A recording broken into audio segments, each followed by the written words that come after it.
नमस्कार दोस्तों आज जिस स्टॉक की चर्चा मैं आपके सामने करने वाला हूं उस स्टॉक का नाम है, आपकी स्क्रीन में दिख रहा होगा, सम्मान कैपिटल लिमिटेड।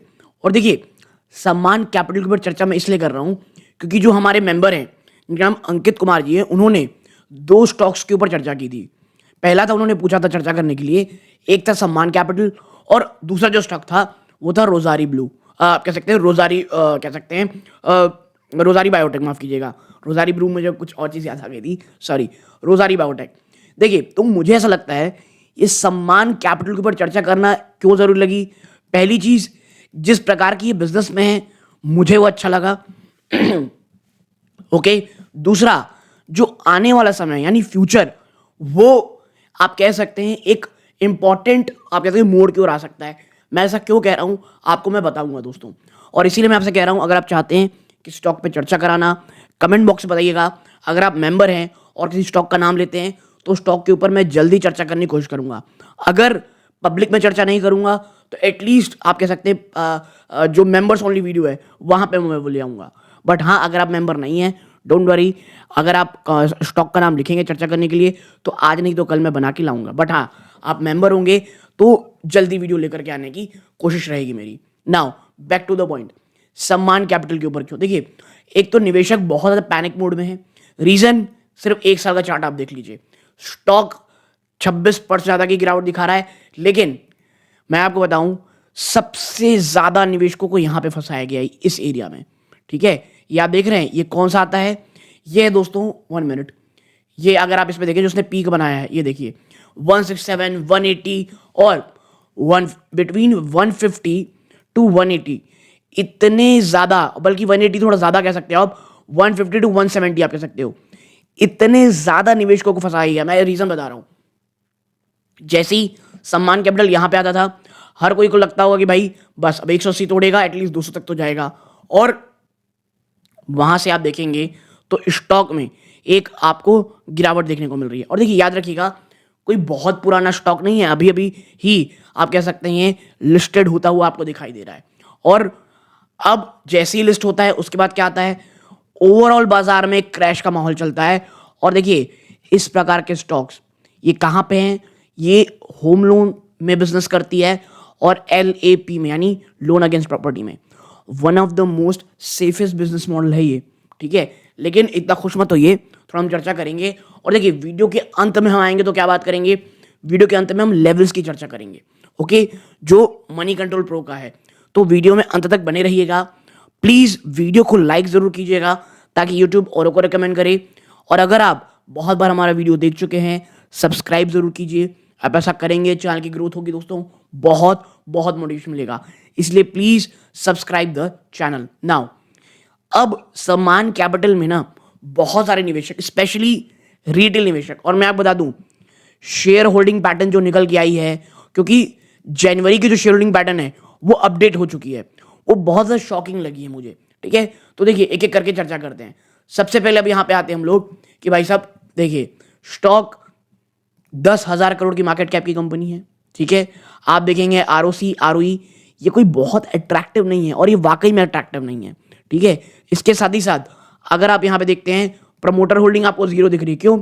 क्योंकि ये प्रोफेशनली मैनेज्ड कंपनियां हैं। जी हाँ, वो क्या होता है आपको थोड़ी देर बताऊंगा।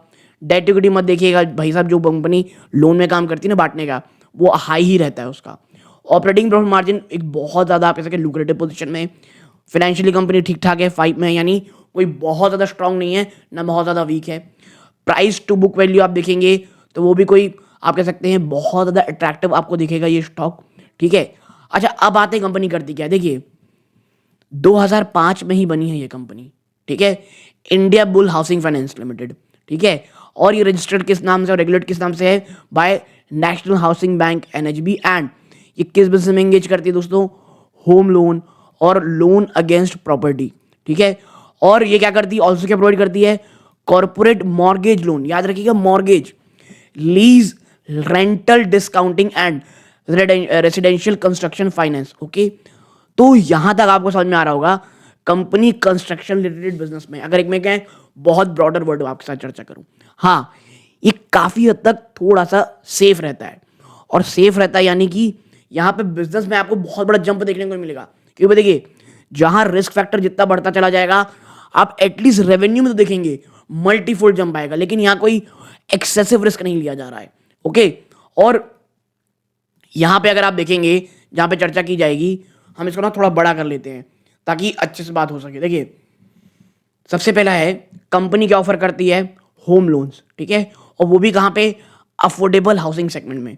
देखिए यहां पे जो डेटा आप देख रहे हैं ना, ये मात्र 1 महीने पहले ही अपडेट हुआ है, तो एकदम फ्रेश डेटा है, तो हमें कोई बहुत ज़्यादा प्रॉब्लम नहीं होगी, इसलिए यहाँ पे चर्चा करना ज़्यादा ईजी है, ठीक है।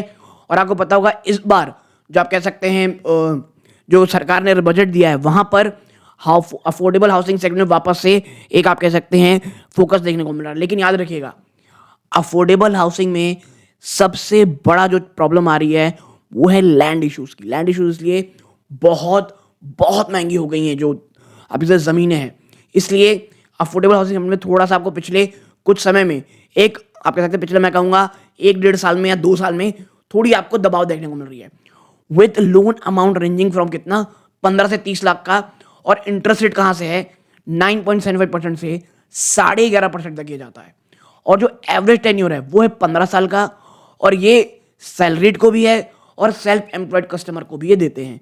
यानी कि देखिए जो लोन अमाउंट है वो कोई बहुत बड़ा नहीं, 15-30 लाख रुपए है, और एक अच्छी खासी इंटरेस्ट आपको मिल रही है, और 15 साल लंबा आपको कस्टमर मिल रहा है। और मैं इसलिए बार बार कहता हूँ होम लोन बिजनेस में अगर कोई बहुत बड़ा जंप ना भी आए, अगर आपको कंसिस्टेंट ग्राहक मिल रहे हैं तो आप लॉन्ग टर्म के लिए अच्छे होते हो। और इसके साथ ही साथ मैं आपको बता दूं कि अभी क्या होता है ना, कि आपको पता होगा कि जो इंटरेस्ट रेट है, जो रेपो रेट है, वो लगातार आपको गिरता हुआ दिखाई देगा, ठीक है।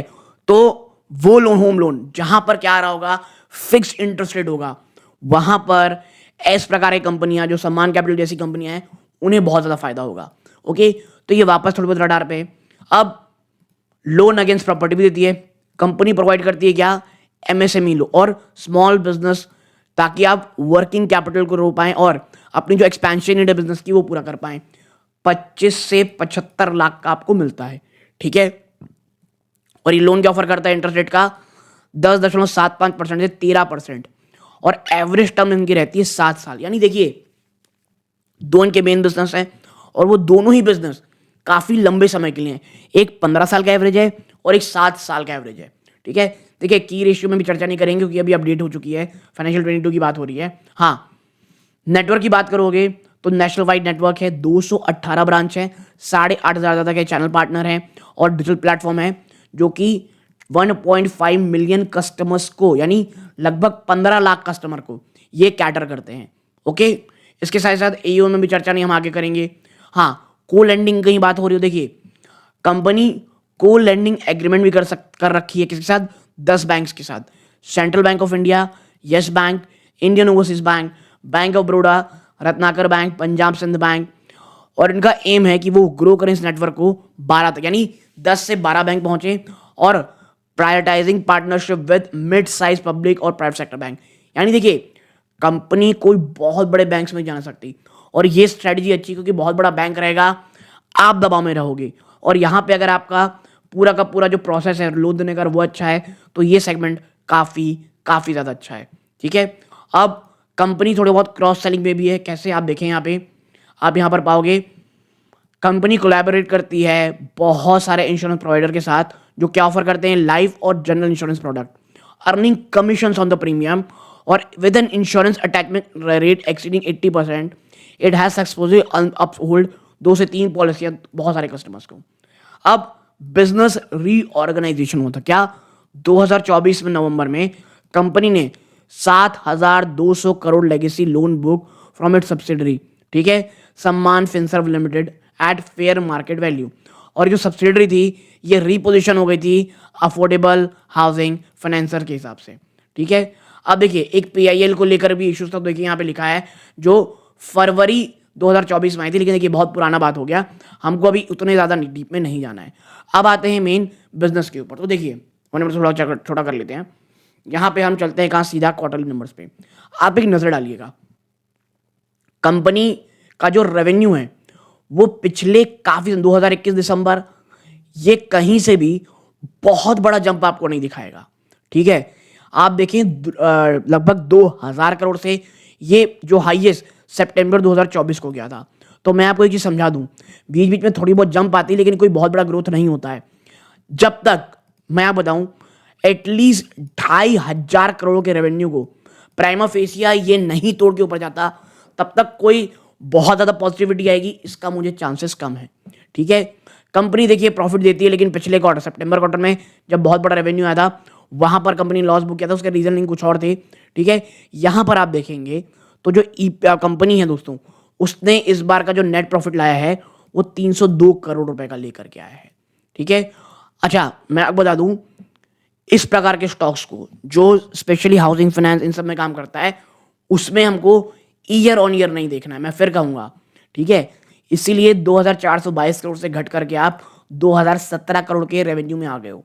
और हाँ, नो डाउट नेट प्रॉफिट में आपका जंप है, आप ईपीएस 4 रुपए के ऊपर चले गए हो, लेकिन आपके रेवेन्यू कम आई है। और मुझे ये लगता है कि जब तक ये स्टैग्नेशन बंद नहीं होगा, और ऐसा पहली बार नहीं हुआ है कि रेवेन्यू में कमी आई है, रेवेन्यू इसी प्रकार के बीच बीच में 2000, ये देखिए 2075, फिर बीच में एक बार 2075, फिर ये 1900। ठीक है, फिर आप देखिए तो इस बार 2000 करोड़ के आसपास आई है। तो जो रेवेन्यू में बहुत अच्छा जंप आना चाहिए वो नहीं है। लेकिन मुझे ये लगता है ना, अगर कंपनी अपने आप को थोड़ा बहुत नॉर्मल रखती है, अफोर्डेबल हाउसिंग फाइनेंस जिस तरह से वापस से जंप करता है, उसके बाद मुझे लगता है रेवेन्यू में शायद आपको उछाल देखने को मिले। लेकिन हाँ, पहला जो प्राइम फेस रहेगा वो रहेगा इनका 2500 करोड़ का रेवेन्यू। और कहीं ना कहीं बाजार इस बात को समझ रहे हैं। मैं ऐसा क्यों कह रहा हूं, आप अगर इसकी ना शेयर होल्डिंग पैटर्न को अगर आप देखोगे, 1 मिनट, आप इसकी शेयर होल्डिंग पैटर्न को देखोगे तो आप पाओगे जनवरी की जो अपडेट निकल के आई है, भाई साहब एफआईआई ने यहाँ पे अपनी जो होल्डिंग है वो बढ़ाई है 19.5% से बढ़ा करके 27.41% कर ली है। डीआईआईज ने 6.71% से बढ़ा करके 6.72% है। नेग्लिजिबल है लेकिन हाँ बढ़ाई गई है। माल किसने बेचा हर बार की तरफ? पब्लिक ने। 72% से घट करके 64.35% हो गई है। अच्छा, ये देखने में ऐसा लग रहा है, लेकिन अगर हम ओपन करेंगे, ठीक है, तो आप क्या पाते हो, स्मॉल कैप वर्ल्ड फंड ने यहां पे एक फ्रेश एंट्री ली है। यहां पर सोसाइटी जनरल आप देख रहे होंगे, 1 मिनट, सोसाइटी जनरल उन्होंने भी फ्रेश एंट्री ली है 2.40%। यानी देखिए फ्रेश एंट्री का मतलब ये होता है एटलीस्ट 1% से ऊपर उन्होंने अपनी स्टेक बढ़ाई है। ठीक है, फिर सिटी ग्रुप ग्लोबल प्लान से अपनी हिस्सेदारी यहाँ पे बढ़ाई है। कई लोगों ने हमें घटाई भी है, जैसे वेनगार्ड ने अपना 1.26%, 1.18% कर लिया। लेकिन देखिए मोर और लेस एफआईएस ने अच्छा खासा माल बढ़ाया। अगर हम डीएस की बात करें तो भाई साहब एलआईसी ने है यहाँ पे, उन्होंने थोड़ा बहुत स्टेक सेल किया है, और बाकी लोगों भी 1% से कम है। ठीक है, अच्छा ये जब एलआईसी जहाँ पे आती है ना, आजकल मुझे डर लगता है, ये पता नहीं क्या सोच के कंपनी में निवेश कर रहे हैं। ये एक अपने आप में एक सोचने वाली बात है। हाँ, पब्लिक नो डाउट भाई साहब, पब्लिक ने तो माल घटाया है। प्लूटस वेल्थ मैनेजमेंट अभी भी यहाँ पे आप पाएंगे कि 7.5% के आसपास का होल्डिंग रखती है। ठीक है, यहाँ पे इन्होंने भी अपना स्टेक घटाया है, लेकिन अभी भी 1% के ऊपर। लेकिन देखिए माल किसने घटाया? पब्लिक ने। राकेश झुंझुनवाला कहीं थे, लेकिन भाई साहब अब वो निकल चुके हैं इसमें से। ठीक है, हाँ, अगर हम अदर्स में देखें जहाँ पे 100% का है, तो प्रगति एम्प्लॉय फंड भी इसमें है। अब सम्मान कैपिटल में अगर आप अभी देखिए, मैं आपको बता दूं, अभी क्या है ना, बाजार एक बियरिश फेज में है। ठीक है, तो यहां पर ना फंडामेंटली चाहे आप कितने भी अच्छे हो कितने बुरे हों, अभी आप सिर्फ और इसे एक काम करोगे, वो है लगातार गिरते रहोगे। ऐसे में जो एक अगर आप इन्वेस्टमेंट करना ही चाहते हैं, ठीक है, तो आपको लेवल्स में नजर रखनी है। और देखिए लेवल्स कौन से हैं, आप देखें यहाँ पे मनी कंट्रोल का ये आर्टिकल है, मनी कंट्रोल यहाँ से है। वैनगार्ड 1.2% की स्टेक रखा है। पिछले महीने जो ट्रेड हुआ है दोस्तों, उस हिसाब से अगर आप प्राइस रेंज से अगर निकालेंगे लेवल्स को, तो देखिए अभी नो डाउट ट्रेंड तो बियरिश है। पिवट पॉइंट गया था 148, ये तो बहुत बुरी कदर टूटा। देन 131 पहला सपोर्ट है, 122 रुपए दूसरा, देन 105 रुपए का यहाँ पे सपोर्ट है। ठीक है, फिबोनाची सीरीज के हिसाब से भाई साहब 130.43 था, देन 132 रुपए, और अब 122 रुपए। तो भाई साहब ये जो 122 के आसपास ही स्टॉक खड़ा है, और अगर यहाँ से टूटता है एक स्टॉक 122 रुपए के आसपास तोड़ता है, तो मुझे लगता है पहला तो 105 जैसे लिखा है तो लिखा है, बट जो 100 रुपीज है ना, ये बहुत ज्यादा बड़ा है, साइकोलॉजिकल सपोर्ट का काम करेगा। ठीक है, आप 5 डे सिंपल मूविंग एवरेज 145 था, वो टूट चुका है। ठीक है, और आप देखेंगे तो ये इस प्रकार की चीजें यहाँ पर है बाकी के लोगों का। मुझे ये लगता है कि भाई साहब 100 रुपीज़ का साइकोलॉजिकल सपोर्ट है, वो बहुत इंपॉर्टेंट है। जब तक कंपनी ठोस रूप से काफ़ी अच्छा जंप नहीं दिखाती रेवेन्यू में, और अगर जो ये रेपो रेट का फायदा ये आने वाले क्वार्टर्स में अगर दिखता है, तो फिर आपको एक पॉजिटिविटी देखने को मिली। लेकिन देखिए, मार्च तक का जो है ना महीना, ये बहुत ही, यहाँ तक कह सकते हैं आप, बाजार में वॉलेटिलिटी रहने के बहुत ज़्यादा चांसेस हैं। और एक बार कहीं ना कहीं मार्च के आसपास आपको एक बड़ी गिरावट शायद देखने को मिलेगी। ठीक है, तो अन्य किसी और स्टॉक में आपको चर्चा करानी हो, कमेंट बॉक्स में बताइएगा। यहाँ तक जुड़े रहे, बहुत बहुत धन्यवाद। ये सूर्यकांत है।